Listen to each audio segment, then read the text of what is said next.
そもそも切り分けるっていう考え方やめた方がいい。グラデーションでいいじゃん。これ切り分けられてないじゃん。こうやって自分の都合のいいことだけ切り分けて。でもあなたがプライベートで持ってきた負のオーラを仕事には持ってくるわけですよ。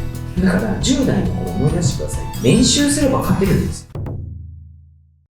森社長がプライベートと仕事あまり区切りをつけないというか、そういう概念をあまり持っていないというところで、ワークライフバランスが重要な人とか、プライベートと仕事は両立したいとか、そういった人とかが多いかなというところで、意見とかをお伺いできればなと思っております。一般的に思われているワークライフバランスバランスと言いながらワークとライフを切り離している人が多分考えが多いですよね。社員にもやっぱりいたりするわけですよ。仕事とプライベートは切り離してます。プライベートに仕事を持ち込みたくありません。別に家に帰ってならこれ仕事しろなんてうちの会社言わないじゃん。もっと言うと仕事はしちゃいけないと思うけど、勤務時間外というか。ただ、一個勉強した方がいいよと。とにかくビジネスとプライベート切り分けたいっていうことやった時に、本当にあなたが全て切り分けられるんだったら、どうぞどうぞ。でもほとんどの人はそんなに綺麗に切り替えられません。だから切り分けるオンとオフみたいなね、A か B かみたいなのやめた方がいいと。そもそも切り分けるっていう考え方やめた方がいいと。グラデーションでいいじゃんと。だって絶対に無理だと思うよと。6時で仕事が終わりますと。大好きな彼女同棲してます。別れましょう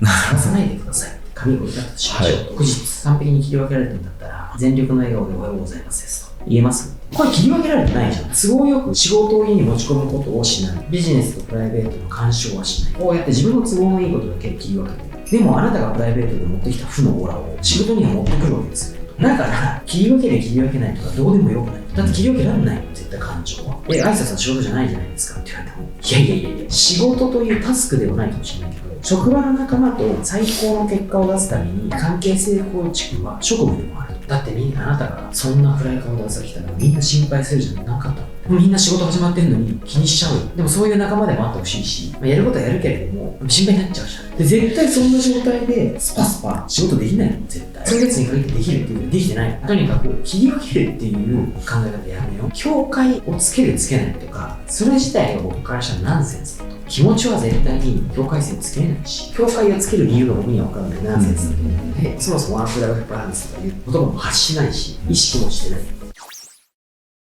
仕事を家に持ち込むのはやめましょう。ただ自分の研鑽のために仕事のこととかビジネスの知識とか勉強するのを推奨しますよ。学生時代は勉強しますよね。学校行って勉強、塾で勉強、もしくは自分で勉強しますよね。学校で勉強終わってるじゃないですか。なんで家に帰っても勉強するんですか？いい学校に行きたいから、学校に行きたいからって頑張ってるじゃないですか。これはみんな美談になるじゃないですか。誰に聞いたって、お前の家ブラックだろうなって言われるんですよ。すごいなと思うのにと思って。何が言いたいかっていうと、学校や決められた部活とかの時間以外もみんな要は練習してるんですよ。これをやったやつがいい成果を出せるっていうのが起きてじゃないですか。みんな分かってるはずなんですよ。社会人になった瞬間に仕事以外で練習をしたらブラックだって言われるんですよ。このように僕に喜ばなくていいんですよ。別に結果出したくないんだったらそうでいいじゃん。別にビジネスで結果出したいとかお金稼ぎたいとかこれを達成したいとか目標がない。これはまあ言ってしょうがないかなと。練習しなくて。でも結果出したいって言ってんのに、まあ練習していいじゃないかと。でも僕が言うとブラックになるわけですよ。だから10代の頃思い出してください。練習すれば勝てるんですよ。練習すれば結果出るんですよ。あなた分かってますよ。にもかかわらず社会人になってから練習しないで結果出したらよくないんですよ。そうやってワークライフバランスとかいう言葉をうまく使って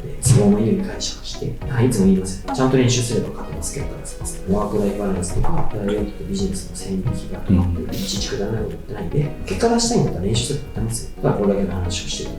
プライベートで学んだことも仕事に活かせますし、仕事で学んだこともプライベートに活かせるんですよ。変なシャンとあると。仕事だから、プライベートだからって変にやることによって応用ができないんで、学びの量とか成長を阻害する可能性があるんですよ。それこそお金のためだけに働いてるんだって言うんだったら、しょうがないと。もちろん働く上でお金という報酬は一つ大事ですよ。でも、お金が全てぶっちゃけ言いますよ。ワークライフバランスとか、私プライベートとビジネスはもうスパイで分離しますので言ってる人、少なからずともうちの会社の中では大体長期でいるんですよ。短期的にはできる人もいるんですけど、結局長期で考えた時に会社にそのメリットないんで。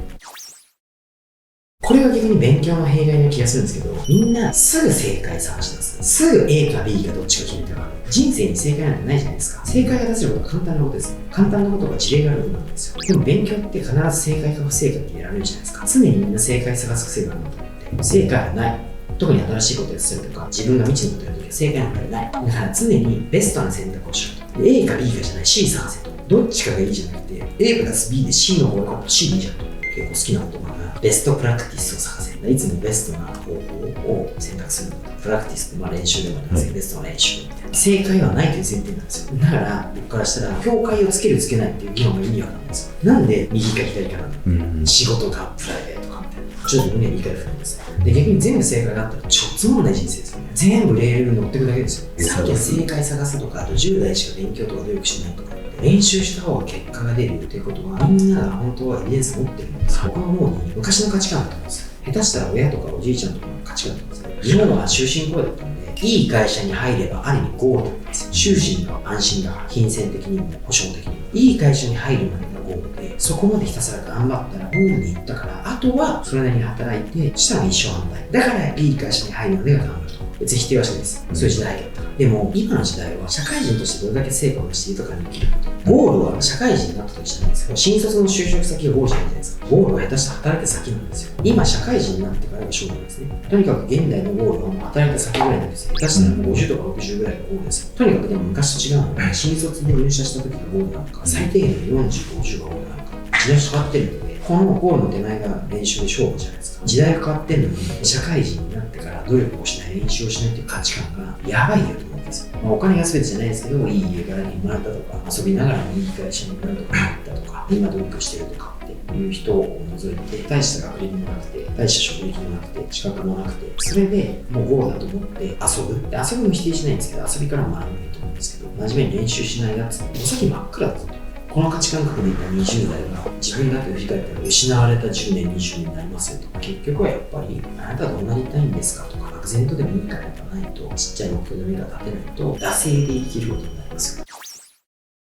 捉え方間違われると、うちはすごい残業させてるんじゃないかとか思いますけど、結論半々ですと。営業職とか、基本ほとんど残業は全くないですし、幹部になれば自分の裁量で任せてるんで、それはある意味自由と責任、すごい働いてる人もいれば、そこそこ働いてる人もいるし、それも別に強制はしてないですし、自分でどうにかすれば調整はできますし、一番メインの現場スタッフは残業ありますよ。運送業界もそうですけど、引っ越し業界も残業すごいありますよ。逆に言うと、だからある程度稼げますよと。ただ、世間一般で運送業界よりかは全然短いですと。この辺は地道に過剰すぎる残業っていうのは改善してきて、今はそれなりの時間になってるので、全然運送業界と引っ越し業界全体からしたら少ない部類です。本当にひどい職場であれば、今の時代でもすぐ本当に辞めちゃっていく世界なので、その中でもやっぱり成長しているという結果を残している以上、従業員数からしてみても、そんなにひどいことはしてません。事実を持って見てもらえればなと思います。本日の動画、最後までありがとうございます。アプリッコセンターでは、ホームページなど、会社のこと、採用情報などもいろいろ載せていますので、興味持っていただいたら、ぜひご応募いただけると嬉しいです。また、YouTube チャンネルの方も様々なイベントや研修、対談、現場の様子など、いろんなことを発信してますので、チャンネル登録をぜひしてください。この動画にもいいね